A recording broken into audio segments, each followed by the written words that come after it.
Shalom Bapak Ibu Saudara kasih oleh Tuhan. Puji Tuhan saudara ya, kita hari ini memasuki bulan yang baru saudara ya.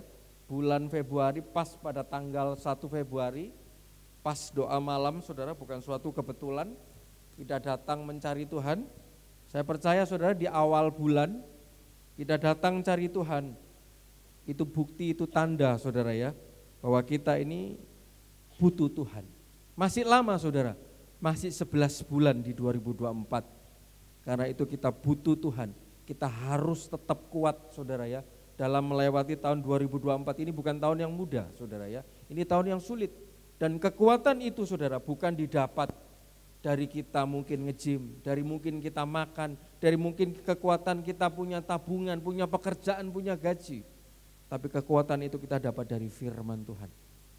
Yang kita mau belajar kebenaran firman Tuhan pada malam hari ini saudara ya. Saya berikan judul fit and proper saudara ya. Saudara, ketika seorang kepala negara atau seorang PNS saudara ya, dia mau naik jabatan saudara, dia harus memberikan suatu laporan LHKPN saudara.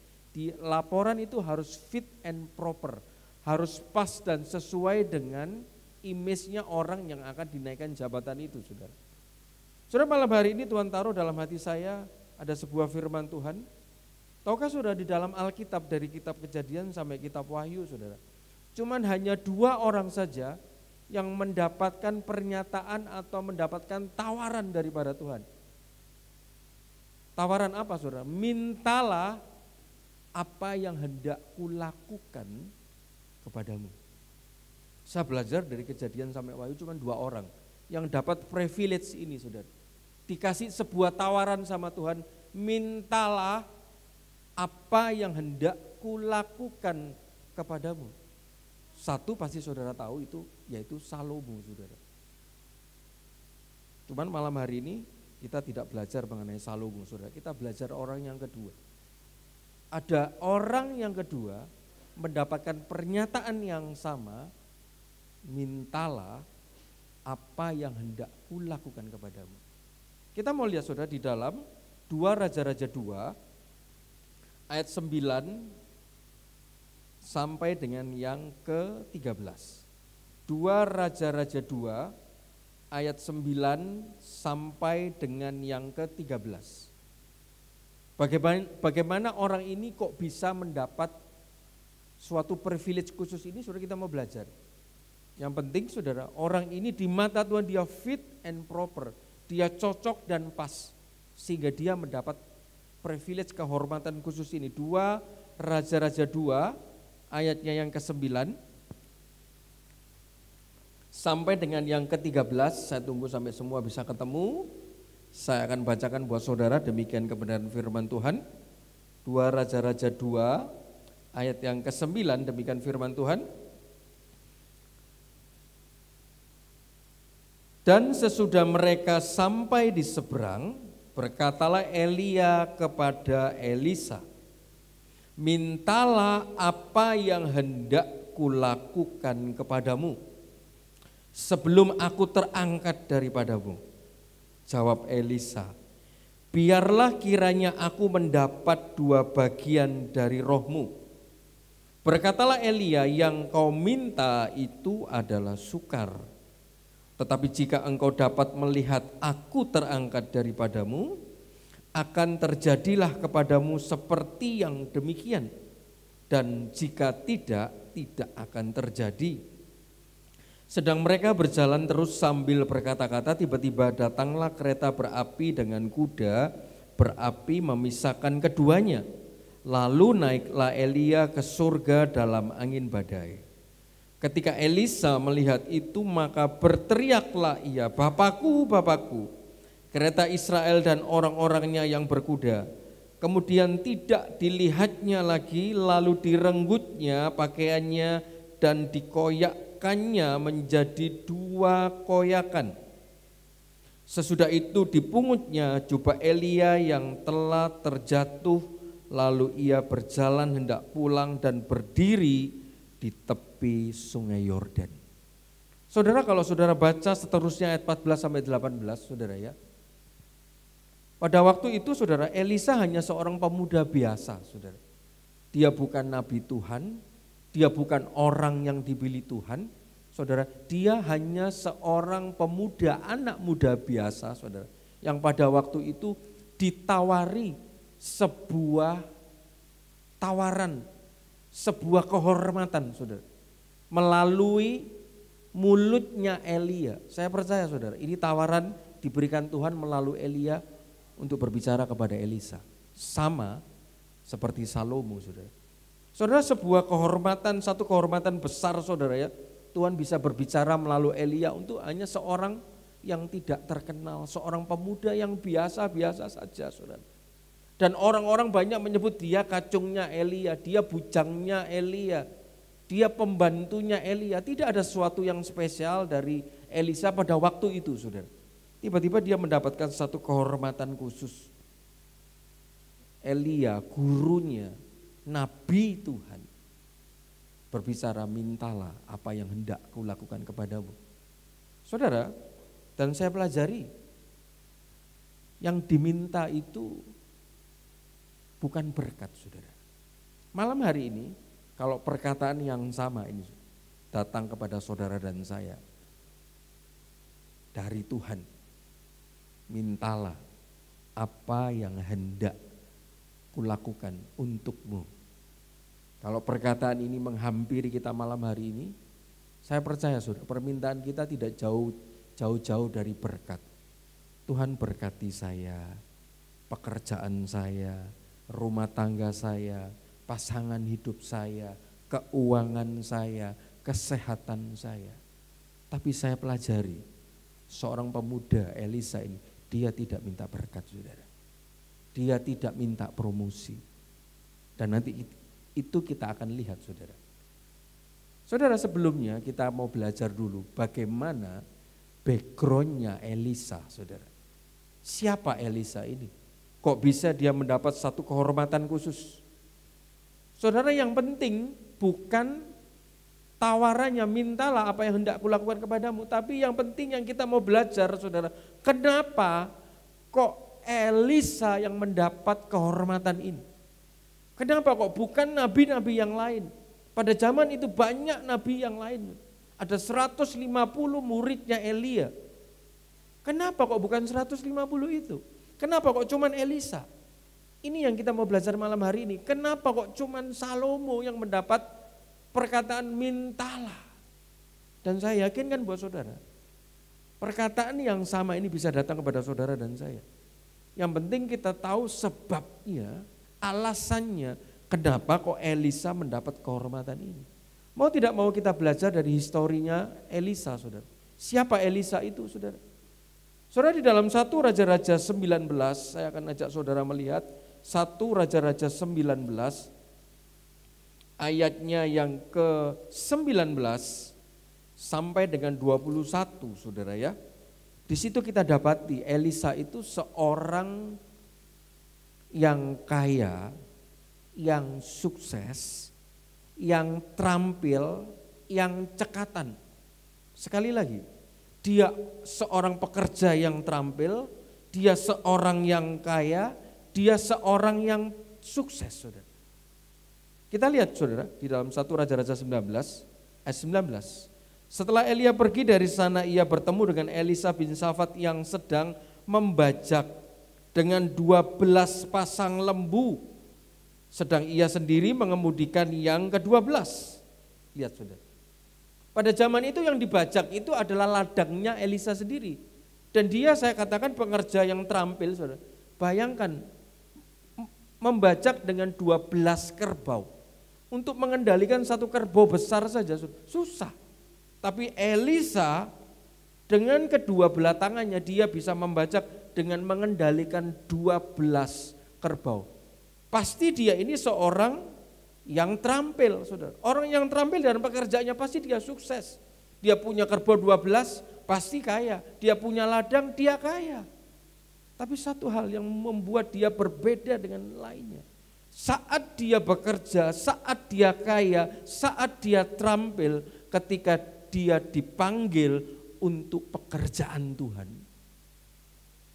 dia tinggalkan kekayaannya, dia tinggalkan hartanya. Saudara, ketika Elia lewat, Elia cuma ngelempar jubahnya sebagai suatu tanda, ikutlah aku. Ada sebuah tawaran datang kepada Elisa, kamu dapat tawaran untuk melayani Tuhan. Di saat dia pekerjaannya lagi sukses-suksesnya, di saat pekerjaan dia lagi giat-giatnya bekerja, anak muda kalau bekerja workaholic, semangatnya luar biasa, saudara.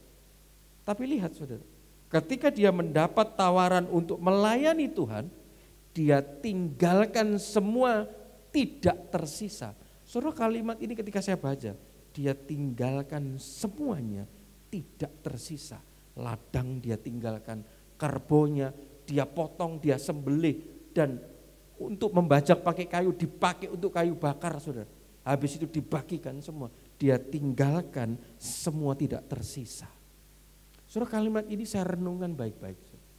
Ada tawaran buat Elisa untuk melayani Tuhan, dia tinggalkan semuanya, tidak tersisa. Tapi ironisnya hari ini, orang yang sudah melayani Tuhan dapat tawaran di dunia sana. Dia tinggalkan pelayanannya, dia tinggalkan ibadahnya. Hanya gara-gara pekerjaan, hanya gara-gara berkat, hanya gara-gara uang, hanya gara-gara rumah, hanya gara-gara keluarga, hanya gara-gara kesenangan, hanya gara-gara jalan-jalan. Sedangkan Elisa, dia sedang giat-giatnya bekerja kaya, dia dapat tawaran untuk melayani di ladang Tuhan, dia tinggal semua. Hari ini orang yang sudah masuk di ladang Tuhan, dapat tawaran di dunia sana, dia tinggalkan ladang Tuhan. Ini salah satu, saudara, saya baca di sini, luar biasa Elisa ini. Ladangnya ditinggal, kerbaunya ditinggal, disembelih. Saudara, bajaknya dipakai untuk kayu bakar, ditinggalkan, tidak tersisa. Saya renungkan, Roh Kudus mulai bukakan, ini adalah gambaran lambang pertobatan, meninggalkan dosa dan kehidupan duniawi, tidak tersisa. Saudara, kita tahu Elisa nantinya akhir hidupnya dia orang yang, kalau boleh sebut bahasa sekarang, saudara, dia orang yang sakti, saudara. Omongannya terbukti, saudara. Dia dipakai Tuhan luar biasa. Saudara, dia meninggalkan semua, tidak tersisa. Saudara, supaya saudara kuat sampai bulan Desember, mau tidak mau, kita harus belajar firman. Apa yang harus kita tinggalkan? Apa yang harus kita matikan? Apa yang harus kita buang? Matikanlah apa yang harus kita matikan. Saudara, kita buka di dalam Kolose 3 ayat 5 sampai dengan yang ke-6, saudara. Apa yang harus kita matikan, saudara? Yang kita harus tinggalkan semuanya. Kolose 3 ayat 5 sampai 6 mencatat itu. Karena itu matikanlah dalam dirimu segala sesuatu yang duniawi. Percabulan, kenajisan, hawa nafsu, nafsu jahat, dan keserakahan yang sama dengan penyembahan berhala. Semuanya itu mendatangkan murkanya Allah. Saudara, harus ada hal yang dimatikan. Matikanlah apa yang harus saudara matikan. Yang kedua, buanglah apa yang harus saudara buang. Apa yang harus dibuang, saudara? Efesus 4 ayat 31. Segala kepahitan, kegeraman, kemarahan, pertikaian, dan fitnah hendaklah dibuang dari antara kamu, demikian pula segala kejahatan. Saudara, gambaran Elisa meninggalkan semua tanpa sisa. Saudara, itu adalah gambaran dia memasuki satu kehidupan rohani dengan mematikan semuanya tanpa sisa, dengan membuang semuanya tanpa sisa. Yang harus dimatikan kita sudah tahu, yang harus dibuang kita sudah tahu.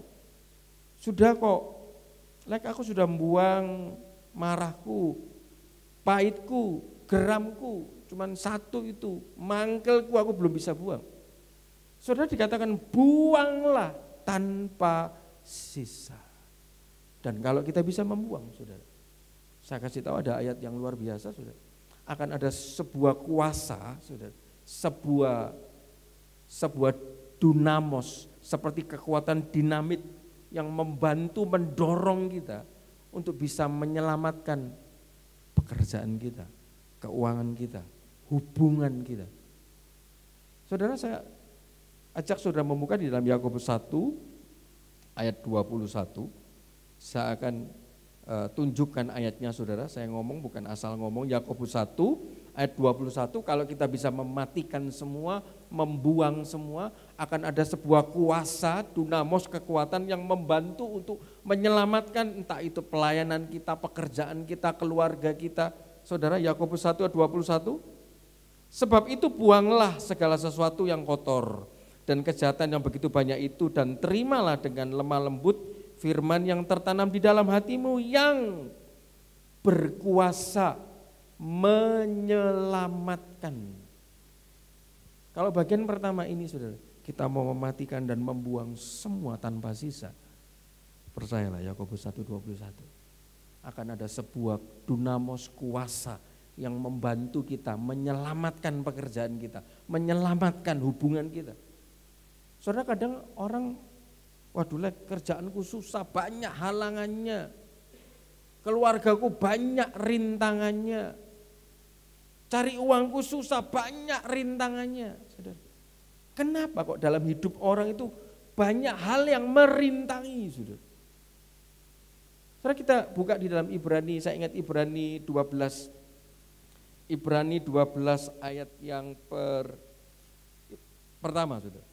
Ibrani 12 ayat yang pertama. Kenapa kok dalam hidup seseorang banyak hal yang merintangi? Kerja susah, banyak rintangan. Berhubungan dengan orang susah, banyak rintangannya. Ibrani 12 ayat yang pertama, karena kita mempunyai banyak saksi bagaikan awan yang mengelilingi kita, marilah kita menanggalkan semua beban dan dosa yang begitu merintangi. Saudara, jangan-jangan dia susah cari pekerjaan, dia susah dalam cari uang karena ada beban, ada dosa yang belum dimatikan, yang belum dibuang, sehingga banyak sekali rintangan dalam hidupnya. Entah itu dia dalam keluarganya, entah itu dia dalam hubungannya dengan Tuhan, dengan sesama, dengan orang tua, dengan rekan kerja, banyak saja masalah, banyak saja rintangan. Jangan-jangan masih ada sisa-sisa beban dan dosa yang belum terbuang, saudara. Dan di sini kita belajar, saudara, ya. Elisa ketika dia dipanggil untuk melayani Tuhan, dia tinggalkan semua tanpa sisa. Setelah dia tinggalkan semua, dia pamit sama orang tuanya, dia punya limau, saudara, ya. Otomatis itu ladang orang tuanya, dia tinggalkan pekerjaan duniawi, dia izin dulu sama orang tuanya. Sudah dapat restu dari orang tuanya, baru dia jalan, saudara. Setelah dia jalan, barulah kehidupannya Elisa ini mulai berjalan dengan Elia. Dan tiba-tiba, saudara, ketika Elia tiba saatnya dia naik ke surga, saudara, di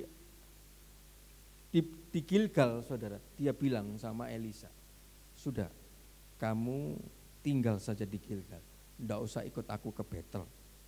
Aku mau diangkat ke surga. Padahal, saudara, yang manggil Elisa ini Elia.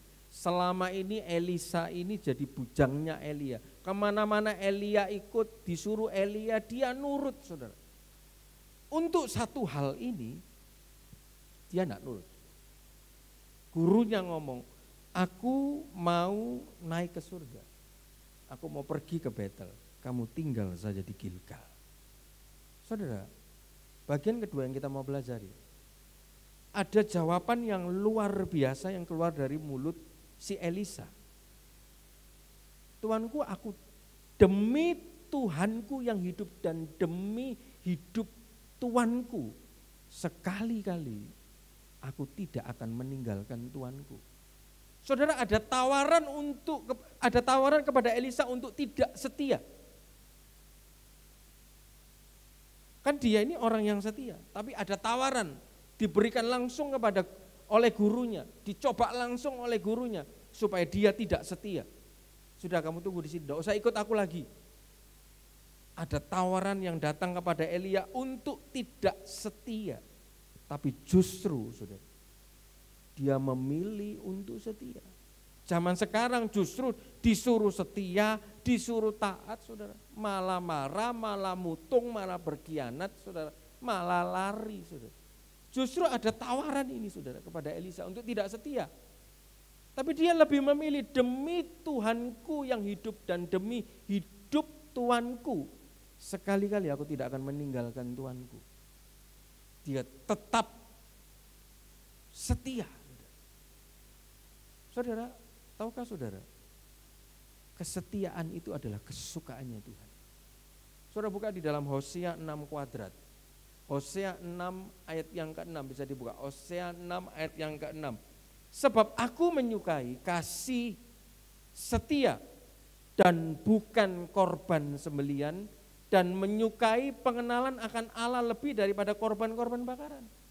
Kita susah payah melayani, kita susah payah berkorban, tapi kalau kita tidak punya setia, saudara, tidak bisa setia, percuma. Yang Tuhan sukai itu adalah kesetiaan. Dan bukan hanya kesetiaan, saudara, tetapi adalah kasih. Ada kasih, kasih itu murah hati, kasih itu memaafkan, kasih itu tidak mendendam, saudara. Saudara, untuk mempraktekkan firman ini susah, saudara. Pertama kali ketika saya berpacaran dengan istri saya, saudara, saya cuma tahu kulitnya. Tapi ketika sudah menikah, saudara, saya tahu semuanya. Dan banyak hal yang saya tidak tahu pada waktu saya pacaran, saudara. Tapi saya sebagai imam, saya sebagai kepala, saya harus bagaimana caranya mendidik istri saya sesuai dengan kebenaran firman. Saudara, setelah pindah di Rangka, saudara, di dekat rumah saya itu ada salon, saudara. Salon potong rambut. Kok aku daripada jauh-jauh aku tak ke salon sana. Saudara, yang punya orang Chinese, saudara. Dia pergi ke situ, dia cuma potong poni, saudara. Singkat cerita dia berteman dengan si pemilik salon, saudara. Dia cerita semua, kok kasakno kok sing milik salon, kok suamine ndak kerja, dek sing kerja, salon itu pun kontrak, sebulan lagi mau tutup, dia jualan ini tawar, tak beli, dibeli. Singkat cerita dia berteman dengan pemilik salon itu. Ya sudah, kamu teman, kamu juga harus jadi berkat. Saudara, dia beli produknya dia beli produknya dia segala macam. Dan saat itu, waktu itu mau Natalan, saudara, dan atau Lebaran saya lupa, saudara. Dia tawari istri saya kue. Kuenya belum datang, disuruh bayar dulu, dibayar sama istri saya. Tapi karena istri saya ini punya hati kasihan dengan dia, ditawarkanlah ke teman-temannya. Banyak saudara yang beli, kurang lebih juta. Saudara. Barang belum datang, tiba-tiba si pemilik salon ini suruh istri saya bayar duluan. Istri saya bilang, ini kan yang pesan bukan aku, sing pesan ini teman-temanku, tak payukno daganganmu. Karena dia kasihan sama ini orang. Oh enggak bisa, kamu harus bayar dulu. Lah istri saya sempat, wah gimana ini? Loh ya barang datang ya baru dibayar, di gereja aja gimana caranya barang itu datang duluan bayar belakangan kok. Saya sambil bercanda sama dia. Ya sudahlah, barang kirim dulu, sampai di tempatmu nanti tak ambil, tak bayar dulu pakai uangku. Saudara, tiba-tiba saudara, tahukah saudara? Dia berteman, di Facebook berteman, di Instagram berteman. Tiba-tiba si tukang salon ini pasang status. Rumah gede, utangan. Katane pelayan Tuhan, tukang utang. Padahal yang beli bukan istri saya. Saudara,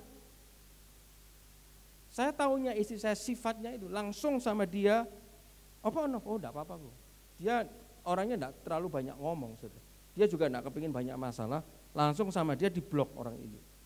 Saya tahu, Nov, ini tidak sesuai firman. Kamu ngeblok berarti kamu tidak berteman lagi sama dia.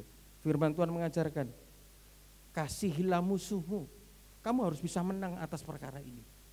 Kamu harus bisa berbuat baik sama tukang salon ini. Bayar dulu, enggak apa-apa. Loh kok tapi dia nulis status ngelek-ngelek aku, terima, telan. Kalau memang kamu gak salah, itu berkatmu. Kalau kamu salah, ya bertobat. Buka. Contoh itu, Ibu Gembala. Makanya enggak pernah main sosial media. Pernah selama kamu bekerja sampai sekarang, Ibu Gembala ada masalah sama orang? Tidak pernah. Pernah Ibu Gembala tulis status? Tidak pernah. Pernah Ibu Gembala pasang sosial media? Tidak pernah. Contoh itu sebenarnya. Saudara, dibuka, dia lakukan, saudara. Malu sendiri tukang salonnya, saudara. Saudara, untuk mempraktekkan firman ini, untuk setia, itu susah. Tapi dikatakan, saudara, ketika kita bisa mau praktek firman Tuhan dan kita bisa setia, Ulangan 28 ayat 1. Kalau pada hari ini engkau mendengar suara Tuhan Allahmu dan melakukan dengan setia segala perintah yang kusampaikan kepadamu hari ini, Tuhan Allahmu akan mengangkat engkau di atas segala bangsa di bumi. Segala berkat ini akan datang kepadamu dan menjadi bagianmu jika engkau dengarkan suara Tuhan Allahmu dengan setia. Elisa tetap setia mengikut Elia biarpun ada tawaran tidak setia, saudara. Habis begitu dia ikut, saudara, dari Gilgal dia jalan ke Betel. Di Betel, saudara, dia ketemu 50 nabi. 50 nabi ini, saudara, kita masuk bagian ketiga. 50 nabi ini ngomong sama Elisa, kamu tahu enggak, gurumu Tuanmu ini mau naik ke surga. Aku tahu, diamlah. Saudara, ini terjadi sampai 3 kali. Di Betel dia ketemu 50 nabi dan 50 nabi ini tidak ikut ke Yordan, gak ikut ke Yeriko, saudara. Setelah itu dia sampai di Yeriko, si Elia ngomong lagi, sudah kamu tinggal saja di sini. Enggak, demi Tuhanku yang hidup dan demi hidup Tuhanku, aku sekali-kali tidak akan meninggalkan engkau. Ketemu lagi dengan 50 nabi lagi yang lain, saudara. Kamu tahu enggak? Aku tahu, diamlah. Saudara lihat, Elisa mengalami ujian, saudara. Dia diuji melalui orang terdekatnya, siapa? Elia, gurunya sendiri. Dia diuji oleh siapa? Rekan sepelayanannya, 50 nabi, total 150 orang, saudara. Yang ngomong, sudah diamlah. Saudara, Elisa mendapatkan kalimat,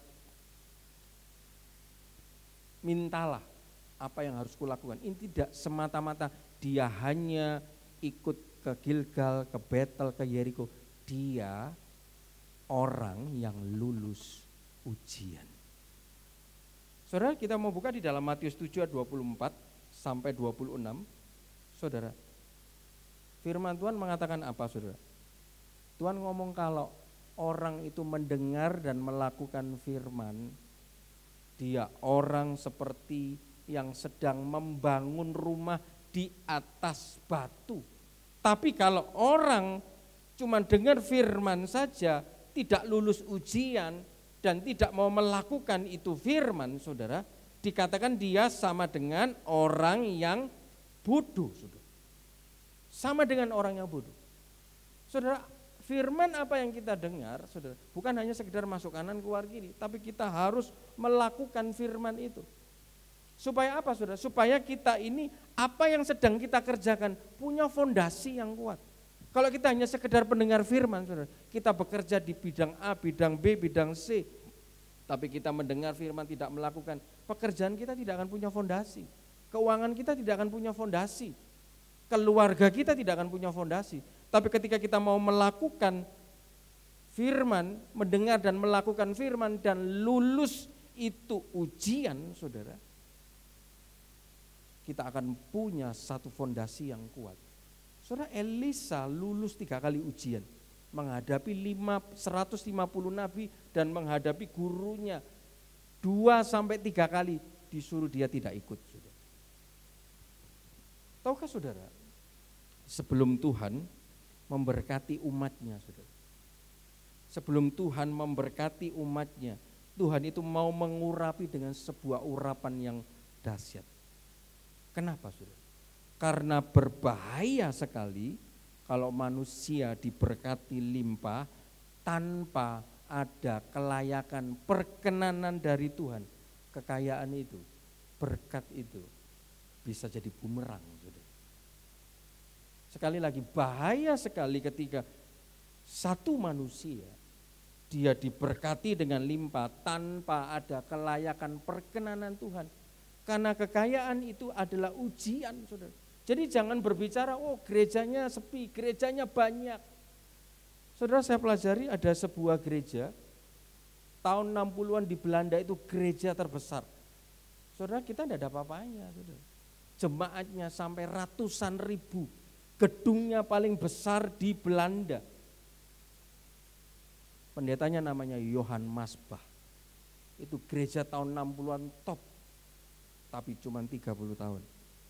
Tahun 90, gereja itu tidak tersisa, tidak ada satu jemaat pun, dan gereja itu tutup. Hampir-hampir mau dijual. Dan hari-hari ini sudah ada seorang pendeta mengunjungi gereja di Amerika. Pemiliknya itu adalah orang yang suka melakukan KKR besar. Kalau KKR jasnya dibuka, diputar gini, semua orang rebah. Kedapatan juga gerejanya kosong. Bahaya sekali, saudara. Sebuah kelimpahan, sebuah berkat tanpa ada ajaran, tanpa ada kelayakan, saudara, akan jadi bumerang, saudara. Tidak lolos ujian, saudara, pasti tidak akan bisa mendapat promosi daripada Tuhan. Saudara, yang saudara dan saya minta pasti tidak jauh-jauh dari promosi berkat Tuhan. Tapi ingat, saudara, kita mau mendapat tawaran seperti Elisa. Apakah kita orang yang setia? Apakah kita orang yang sudah lulus ujian? Wahyu 3:21, barang siapa menang ia akan kududukan bersama-sama dengan aku di atas tataku, sebagaimana aku pun telah menang dan duduk bersama Bapakku di atas tatanya. Semua nabi besar Tuhan lulus ujian. Abraham lulus ujian, Yusuf lulus ujian, dan bahkan Yesus pun diuji, saudara. Diuji berapa kali, saudara? 3 kali. Dia setelah puasa 40 hari, dia diuji 3 kali. Disuruh merubah batu jadi roti. Tapi dia lulus, saudara.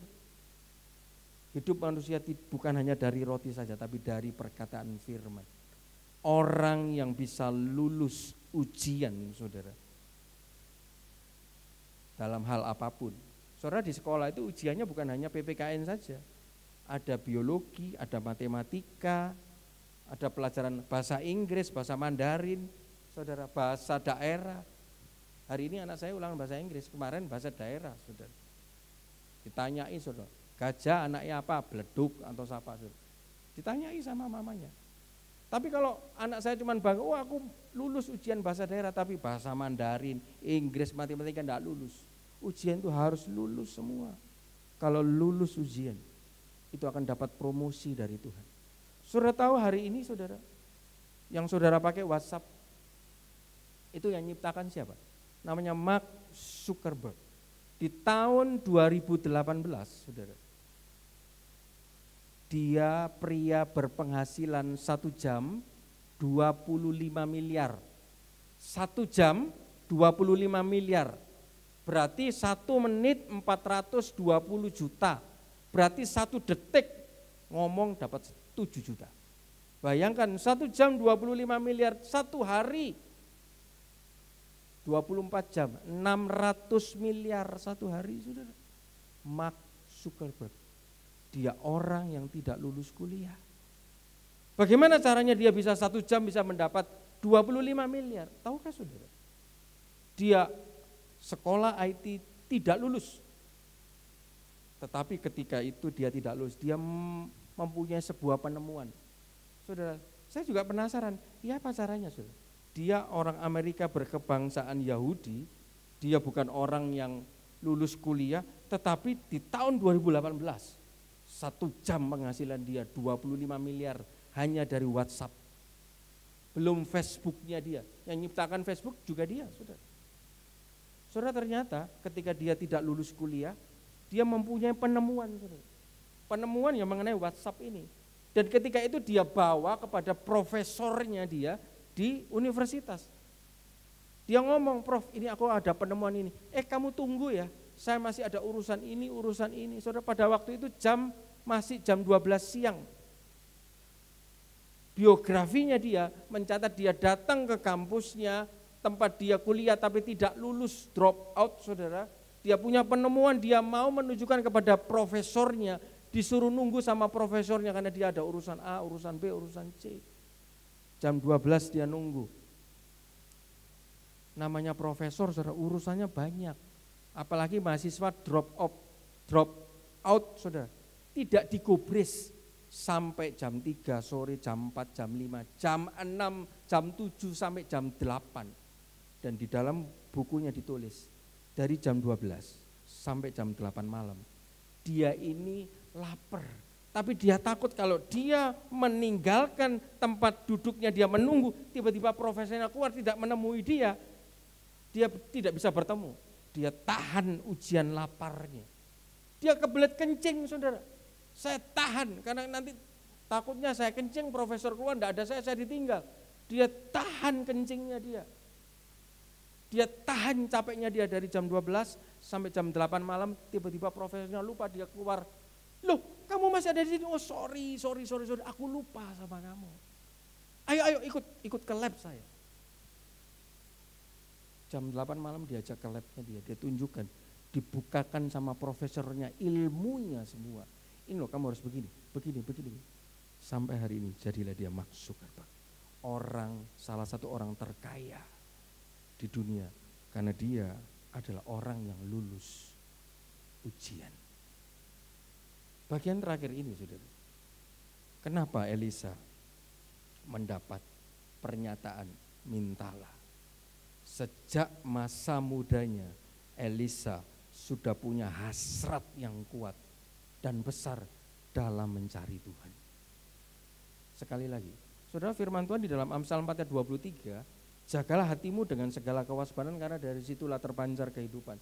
Saya cari kata dasarnya itu adalah jagalah hasratmu, keinginanmu, motivasi hatimu.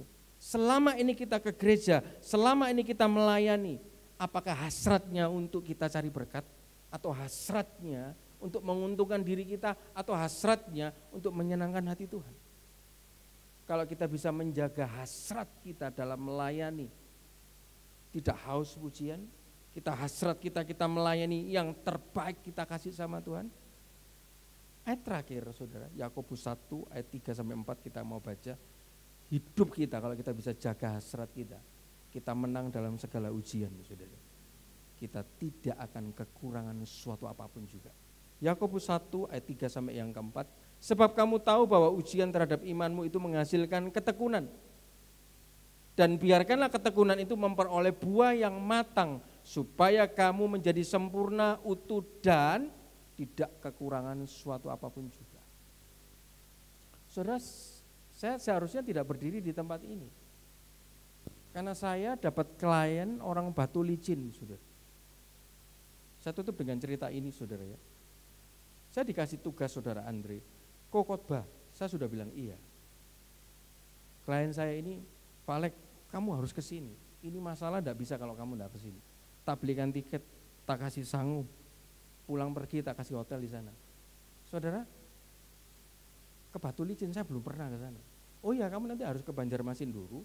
Kamu tunggu nanti pindah pesawat, naik pesawat lagi turun ke Tanah Bumbu, baru nanti saya jemput naik speedboat atau gimana, saudara. Dia ada di Jalan Transmigrasi nomor 49, saudara. Dia punya toko elektronik. Dia kena masalah pajak, saudara. Saya harus memilih. Saya memilih pelayan ini. Kamu harus ke sini. Ada sebuah tawaran yang ditawarkan kepada saya. Saudara, saya enggak berpikir ulang. Saya enggak bisa. Saya selesaikan masalahmu dari sini. Oh, enggak bisa kok Alek, nanti gini. Soalnya kan saya juga sudah ada. Ya sudah, kalau kamu mau pakai konsultan lain enggak apa-apa. Hari Rabu kemarin, saudara, masalahnya itu harus dia sidang dengan 4 orang pajak, orang Batu Licin. Ternyata hari Rabu dia telepon saya, Pak Alek, ini gimana masalahnya? Loh, kamu jadi pakai saya? Ya sudah, bisa enggak menyelesaikan? Ayo. Ini ya, saya video call ya. Saya enggak kenal 3-4 orang itu, saudara. Saya langsung diserbu, diberondong dengan berbagai pertanyaan. Saya cuma berdoa, Tuhan, ini saya harus jawab apa? Saya tidak kenal dengan itu namanya Muhammad Rizki. Saya tidak kenal dengan namanya Yusron, saudara. Itu orang-orang, saudara, yang saya hadapi kemarin hari Rabu. Diserang dengan begitu banyak pertanyaan. Saya cuma berdoa, Tuhan, ini harus berbicara apa? Pak Alek tahu begini, ini dia sudah begini. Tiba-tiba Tuhan kasih hikmat. Saya ngomong, sudah gantian Pak, saya bicara boleh? Saya berbicara sudah, kurang lebih 5-10 menit. Masalah yang tadinya ratusan juta, itu bisa terselesaikan hanya cuma dengan belasan juta. Tidak pakai saya ke sana. Tidak pakai saya diiming-iming dengan tawaran A, B, C, dan C. Kadang sudah dalam hidup kita, Tuhan izinkan itu jadi ujian buat kita. Kita pilih yang mana? Kita pilih ladang Tuhan atau kita pilih ladang yang di luar? Elisa, dia dapat tawaran itu karena pilihannya benar. Dia tinggalkan yang dunia, dia pilih ladangnya Tuhan.